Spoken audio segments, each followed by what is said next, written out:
নবীজির শরীরের রক্ত মোবারক যখন পায়ের গুরমুরা নিচে যখন ঝুলন্ত অবস্থায় ছিল, পর্বে পর্বে এমত অবস্থায় রব্বুল আলামিন জিবরাইলকে হুকুম করলেন, জিবরাইল তুমি তাড়াতাড়ি যাও, আমার বন্ধুর রক্ত ফোঁটা যেন জমিনে না পড়ে, তোমার নূরের পাখা বিছাইয়া দেয়া রক্ত ফোঁটাকে রিসিভ করো,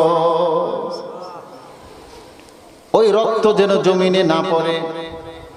বলে হুকুম দেওয়ার সাথে সাথে জিবরাইল আলাইহিস সালাতু ওয়াস সালাম তার সমস্ত নূরের পাখা ছেড়ে দিয়ে এক টান দিয়ে সেই তায়েফের ময়দানে চলে গেলেন।